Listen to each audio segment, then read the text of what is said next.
కొనుపోబడ్డారు వాళ్ళని. ఇప్పుడు ప్రవీణ్ అన్న మరణం చూసి చాలామంది అయ్యో క్రీస్తునందున్న వారి మరణాలు ఏంటి ఇలా అని చాలామంది, కొందరు విశ్వాసాలు కూడా ఏమైపోయారు, వాళ్ళ విశ్వాసం నుండి తప్పించుకున్న వాళ్ళు చాలామంది స్టేటస్ చూశాను.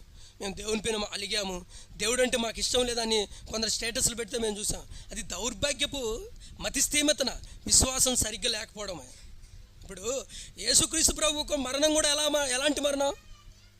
సింపుల్ అయిన మరణమా? ఏదో నిద్రలో ఉంటే చనిపోయిన మరణమా? కాదే. అలాంటి యేసుక్రీస్తు ప్రభు కూడా సద్దుకైలు ప్రధానుల చేత నేను చంపబడతాను, 3వ దినంలో మళ్ళీ తిరిగి లేస్తానన్నప్పుడు ఏమన్నాడు పేతురు? ఏమన్నాడు?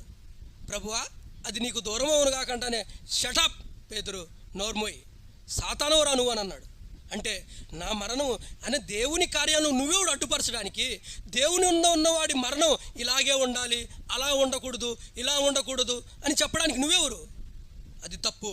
క్రైస్తవుడైన మరణం అది ఏ విధమైన రావచ్చు, కానీ మన మరణం ఎలాగైనా ఉండొచ్చు. మన పుట్టుక తల్లి ద్వారానే ఖచ్చితం అది. కానీ మన మరణం రకరకాలుగా, మన మరణం ఏమవుతుంది, మన మీదికి రావచ్చు. అది అతిసాక్ష, గుండెపోట, రోగపీడితమైన మరణమా, రకరకాలుగా మరణం రావచ్చు. కానీ ఆ మరణాన్ని ఎదుర్కొంటూ మనం ఏం చేయాలి? బుద్ధి కలిగిన కన్యకలు ఎలా ఉన్నారు? తమ దివిటీలు వెలిగించుకొని సిద్ధంగా ఉన్నారు. మనం కూడా ప్రతిరోజు మనం ముచ్చట పడాలి. ఏమని? మరణాన్ని నా కనుల ఎదుటికి ఎప్పుడెప్పుడు రప్పిస్తావా ప్రభువా? ఈ పనికిమాల ఈ లోకంలో నేను బతకలేకపోతున్నాను.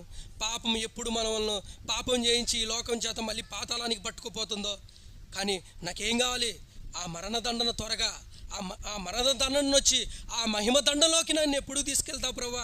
అటువంటి ప్రార్థన పూర్వకమైన అటువంటి మనసు మనకు ఉండాలి తప్ప ఎప్పుడు ఈ లోక సంబంధమైన వాటి కొరకు ఈ లోకంలో నన్ను కాపాడు ప్రభువా, దీవించు ప్రభువా, కిందేసి తొక్కు ప్రభువా, ప్రవీణేసి తొక్కు, ఇట్లాంటి ప్రార్థన చేయకండి.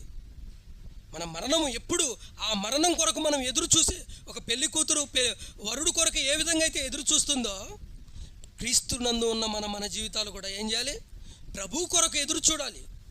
ప్రభు కొరకు మనము ప్రతినిత్యం ఆయన ఆరాధించే పిల్లలుగా మనం ఉండాలి.